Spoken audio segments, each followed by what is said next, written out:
kur po prisnim që më në fund Bashkia Ndërkombëtare ta krijonte një gjykatë ku vërtet në mënyrë serioze do të trajtoheshin gjithë ato 10 mijëra vrasje si pjesë e gjenocidit që e ka bërë Serbia mbi popullin e Kosovës.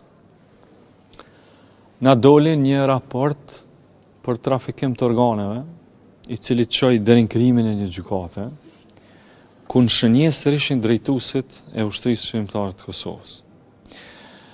Kjo me thënë të drejtën ka qenë një padrejtësi e madhe dhe e pakuptueshme nga shumë kush, sepse ka qenë tentim i cili unë shumë besoj që do të dështoj, po s'paku ka qenë tentim shumë i rrezikshëm për me barazu atë që ka bërë Serbia me atë që është rezultati luftës së ushtrisë shqiptare të Kosovës.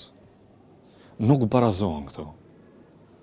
Dhe ne, edhe si persona të cilët kemi përgjegjësi shtetërore, edhe si qytetarë që sot dolën edhe marshuan, u bashkuan populli pa dallim të pozicioneve, të gjinive, të besimeve të tyre, u bëm bashk i madh dhe i vogël sot në Prishtinë, pikërisht për të njëjtin qëllim, që jemi edhe ne këtu.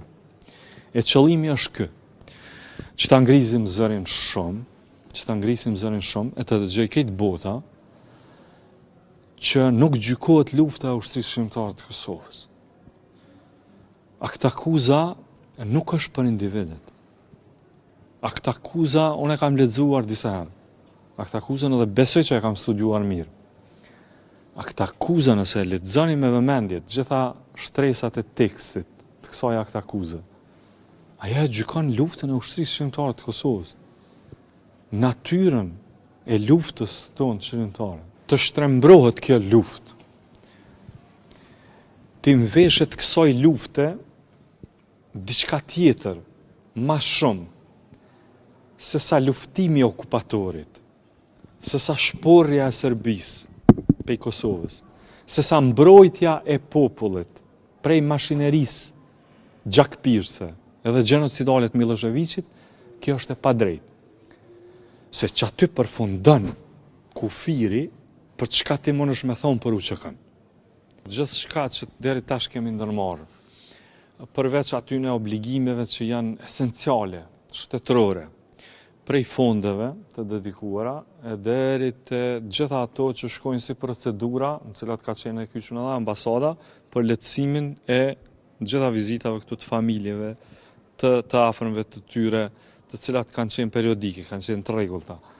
Të gjitha ato tjerat, deri te kjo rezoluta e fundit që u miratuan Kuvendit e Republikës Kosovës, gjithmonë nuk kemi dashur me marrë diçka në mënyrë të njanshme, pa u konsultuar gjithmonë me ekipet mbrojtëse të akuzuarve.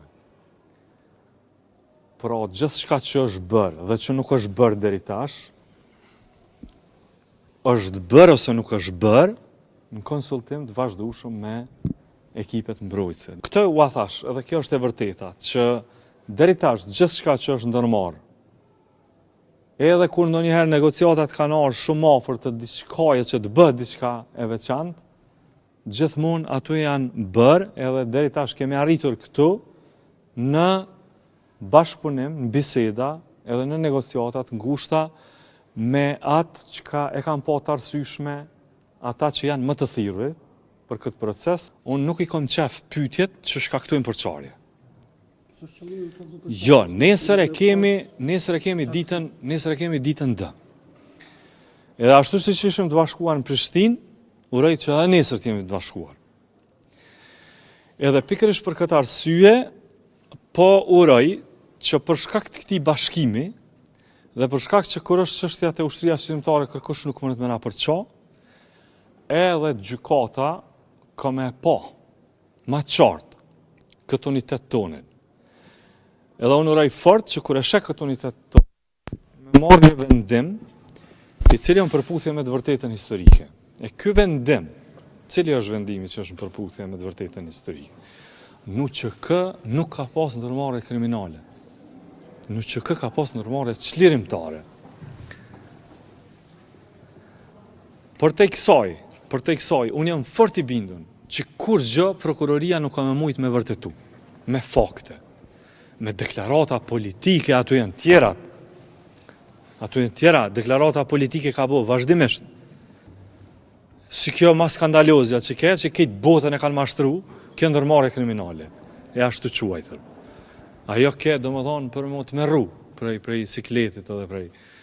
Po për të vërtetën historike dhe për nuk ka me mujt asnjë fakt me qitë prokuroria.